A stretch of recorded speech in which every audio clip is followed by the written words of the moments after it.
Two balls and a strike to count on Taylor. Reyes fires, swinging a drive, deep left field. It's his way back. Walk the ball. Chris Taylor.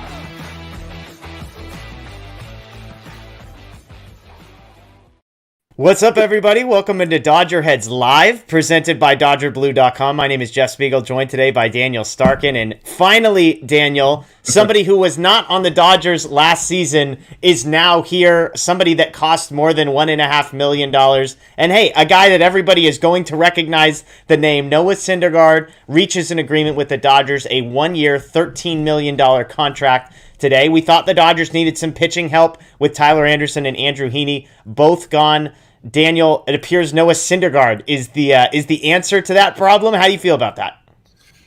I'm not going to lie. Like, when you look at the numbers, they're not that impressive from last season. Obviously, we know the history with him, like pre-Tommy John. You know, he was really good. But just looking at last year's numbers, he was pretty average, I'd say. The velo was way down. The strikeout numbers were horrific. So it's just looking at the numbers, there's not a whole lot to like here, but at the end of the day, it is the Dodgers. Like, we trust them. Like, this is the type of stuff they do. Like, they bring in guys who are coming off bad years or injuries or whatever the case may be. They sign them for cheaper than they were 2 or 3 years ago.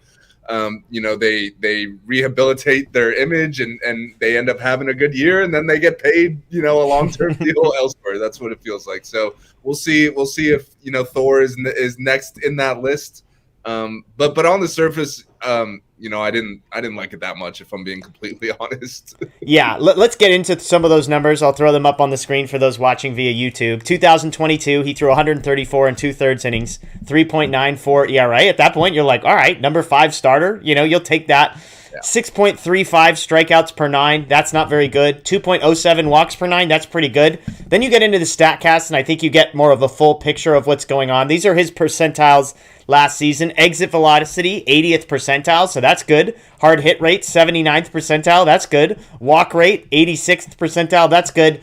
And then we turn the corner a little bit. Strikeout rate, 12th percentile. Whiff rate, 11th percentile. Expected batting average, 15th percentile. And I think that's the concern with Syndergaard. If I wanted to sort of take this argument one step further, I think one concern is health. You mentioned Tommy John. He did not pitch at all in 2020. He made just 2 appearances in 2021. He threw 2 innings, and that was it. So basically missed 2 entire seasons, and he's 30 years old. The flip side, if I wanted to make a compelling argument, Daniel, you can tell me if this is convincing at all. He had a 3.94 ERA last season, and you might say, okay, that's not that great. Well, consider this. Tyler Anderson had worse numbers, basically, the year before he signed with the Dodgers. A guy that's, kind of in that same age range. Tyler Anderson is about to turn 33, so actually a little bit older than Syndergaard. He was not coming off of Tommy John. Some people believe that it takes you over a year to get back from Tommy John, and so this would be his second year back from Tommy John. So, that's if you wanted to make the argument in favor of it, it's, hey, his numbers are basically the same, if not, in some cases, slightly better than Tyler Anderson's the year before the Dodgers turned him around. And he's a year removed from Tommy John, so maybe there's more reason for optimism with him than there was with Anderson. Am I doing any level of convincing with you, Daniel? I think there's something to the second year off Tommy John thing. Like, typically you see guys, get stronger and get better at the further they are removed from the surgery. So I get that. And I did see, I think it was Eno Saris from The Athletic tweeted that he was one of, only a few pitchers that had plus command of all 5 of his pitches. And you see that with the walk numbers were really low. So, there are some underlying things that will be positive. And you're also right. It's not like we're sitting here a year ago thrilled that the Dodgers signed Andrew Heaney or thrilled that the Dodgers signed Tyler Anderson. And both of those worked out pretty well. So, I trust the Dodgers here. I thought the money was a little high, like with, $13.5 million. I was expecting somewhere in like the 8 to 10 million range before those numbers came out. Like, if you're talking 13 million, that's pretty much Andrew Heaney got the same deal, but 2 years instead of 1. Tyler Anderson got the same deal except 3 years. So, as far as money goes, it's pretty much the same. You're just kind of taking more of a gamble as opposed to the known commodity there. Yeah, that's interesting. Some chats, reading some of the comments, THP says a couple things. One is that John Heyman reporting he took less money to come play for the Dodgers, which makes sense because, again, he's seeing Tyler Anderson and Andrew Heaney go out and take 1-year deals for $8 million and turn them into 3-year deals for $40 million.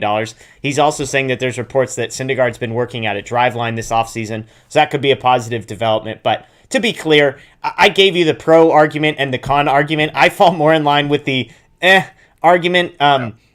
Now, to your point, that's the same way I felt about Tyler Anderson and Andrew Heaney a year ago. Maybe a little bit better about Heaney because there was some buzz around him. But, I mean, Anderson in particular, like, this wasn't a guy that had good whiff numbers. This wasn't a guy that had electric stuff. Heaney, at least you could say, he can't command it. He gives up home runs, but the stuff has always looked good.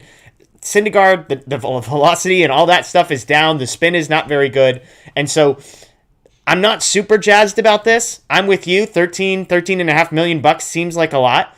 Like, I'll ask a question some folks in the chat are asking. Why not just sign Tyler Anderson for $13 million a year? I know it's 2 extra years, but you've already had him in-house. You've already seen what he can do. That feels like, obviously, you get a qualifying offer comp pick in exchange for Anderson, which is not nothing. I mean, it's a pretty end of the second round, I believe, for the Dodgers. But, I mean, if I gave you the choice of Syndergaard for 1 year and a comp pick versus Tyler Anderson for 3 years and the money per year is the same, which would you take? Yeah, I mean, for some reason, the Dodgers don't seem to like to do these multi-year deals with pitchers, even if the money's not, like, astronomical. I obviously would prefer Anderson just based off the season he just had. We saw how great he was. But, hey, at the end of the day, it is only a 1-year deal here. So if it doesn't work out, it's not like there's a ton of risk involved. It's just the $13.5 million. He is penciled in as their 5th starter. It's not like you're relying on him to be your ace or anything. The question I have, though, I'd say is, like, are they done in the rotation now? Like, Is this it? Like, as things currently stand, the 5 guys would be Kershaw, Julio, Gonsolin, May, Syndergaard, and then your depth would be, you know, the prospect guys like the Pepios, the Michael Groves, Andre Jackson, Gavin Stone, Bobby Miller. Like, are they thinking that that's enough? Or because to me, you could look at pretty much every single guy and say there's a question mark there. Like, you do have 5 major league starters, which is really all you need, but they pretty much all have injury risks. So we'll see. I'd still probably like to add one more, you know, lottery ticket back of the rotation type guy at least, but it'll be interesting because I don't know how many innings realistically they think they're going to get out of Syndergaard. Is he going to stay healthy? We'll see.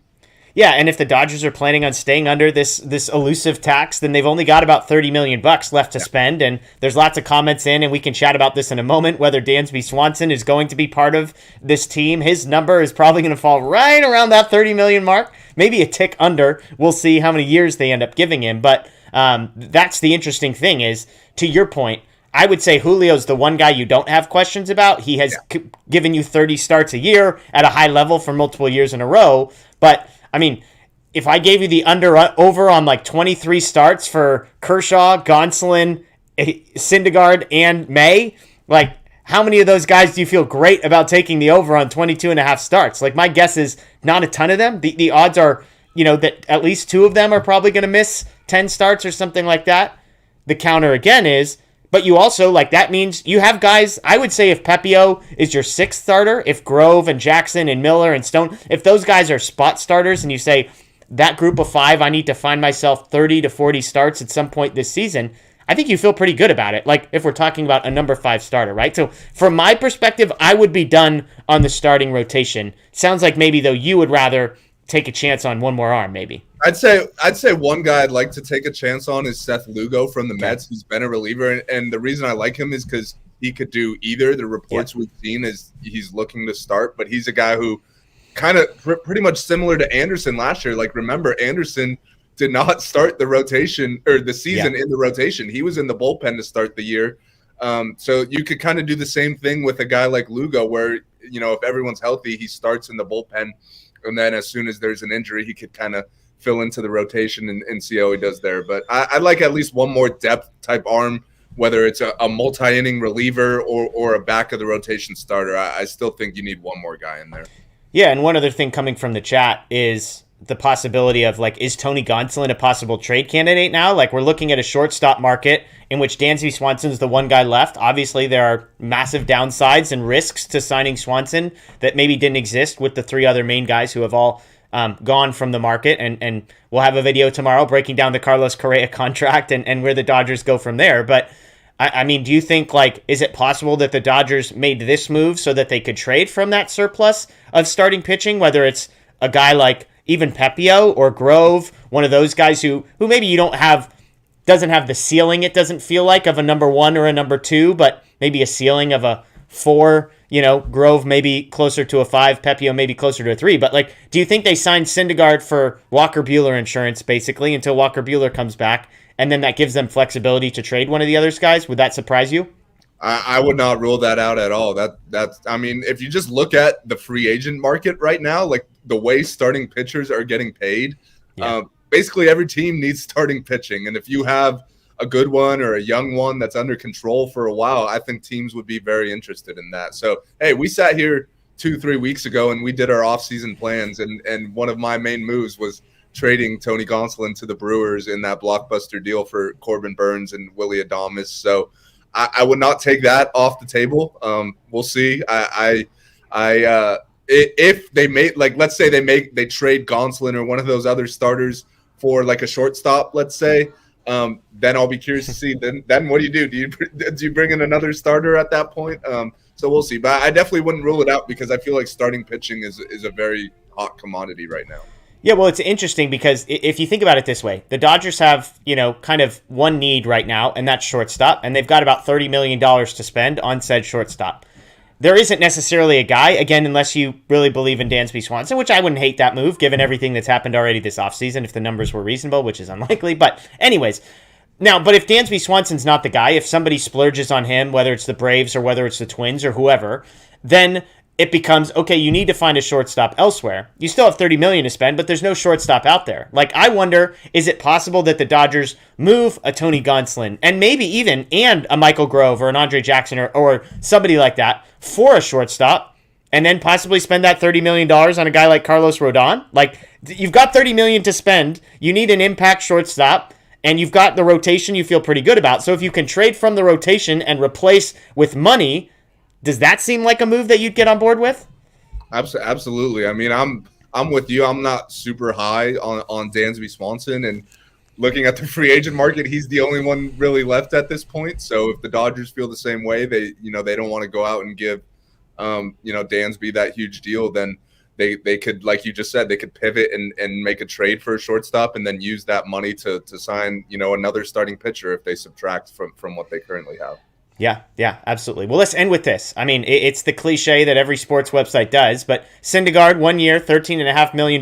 If you were grading this, if Daniel was Professor Starkand over here and had to give this a letter grade with a plus or a minus if he wants to, where would you put this deal? Well, first of all, we got to end with one thing after, and I see Matt commented in the chat. We got to rank our Avengers to end this. I don't know if you're an Avengers guy, but I'll do some work on Google while you're talking. I'll give it a B minus. I think the money's a little high, but I've learned to trust the Dodgers on these type of things. Like, they obviously see something in him that he could fix. We know he was good way back when he was with the Mets. It's been a while, but that's in there somewhere. So we'll see. I'll give it a B minus. Yeah, I think that's probably what I would go with too. It'd probably be lower if this weren't the Dodgers and they didn't have such an extensive track record of the Tyler Anderson type moves. Because then it's like, look, he's got great command. Let me put it this way. I like when a pitcher has one thing that they're very, very good at. And like you said, Eno Saris had the stat. I just pulled it up. It was here are the list of pitchers with 5+ pitches they command better than average. And it's Musgrove, who has 6 pitches, Nola, Woodruff, Bundy, George Kirby, Jamison, Tyon, Merrill Kelly, Nathan Eovaldi, Noah Syndergaard, Ross Stripling, Yu Darvish, Zach Greinke. So, not every one of those guys is amazing, but that's a pretty solid list to be on. The command is really good. We talked about the walk rate is very good. So he's got that going. I imagine the Dodgers say, okay, you can command your pitches. Now let's change your pitch mix. Let's change where you throw things. They've done this before. They've gone and signed Angels pitchers who have not been maximized and turned them into great pitchers before. It happened last year with Andrew Heaney. So, again, coming from the right type of organization, 1 year off of Tommy John, the Dodgers have done this before. That all gives me positive vibes and reasons for optimism. I'll put it that way. I don't love it. B- I think sounds about right. But if you told me a year from now that Syndergaard's getting offered the qualifying offer, I wouldn't be shocked by that. Which meaning if they were offering him a $19-20 million contract a year from now, then that would be a pretty remarkable investment for 1 year here. So, yeah. Okay, well, go ahead. Close it out. We've got Thor on the Dodgers now. Where does he rank in your Avengers top 3, let's say? It sounds like you're not going to have a whole lot to add to this conversation, but I'd say Thor is in that number 2 spot for me. I got Iron Man, Tony Stark has always been my number 1 guy. Not just because his last name is similar to mine, but he's just hilarious in the brains of the whole operation. So Tony Stark's number 1, but Thor's right there, man. He's really funny. He's really clever. And I mean the hammer. So I got Captain America after Thor, and then I'll round it out with the Hulk just because he's always getting in the way and being super destructive. So the 2 spots not bad. If there's any players out there with the name of Stark, I'd love to see the Dodgers get in on them, but we'll take Thor. Okay. Yeah, I was about to say stupid things and be like, is this person... I like Doctor Strange. He's in the Avengers, right? Yeah. If you expand it to all, there's a lot more. I just named the 4 main guys. Okay, so I'll go Doctor Strange 1. I'll get crushed by that in the comments. I'm fine with that. I used to be very big on Captain America, but I think I wasn't a big fan of the Captain America movies. I like Black Panther. That's a great one. So give me Doctor Strange. Give me Black Panther. And, yeah, I mean, Spider-Man seems like super... That seems super, just basic of me to pick, somebody like that. But I guess that's kind of the deal here. Ant-Man, Paul Rudd.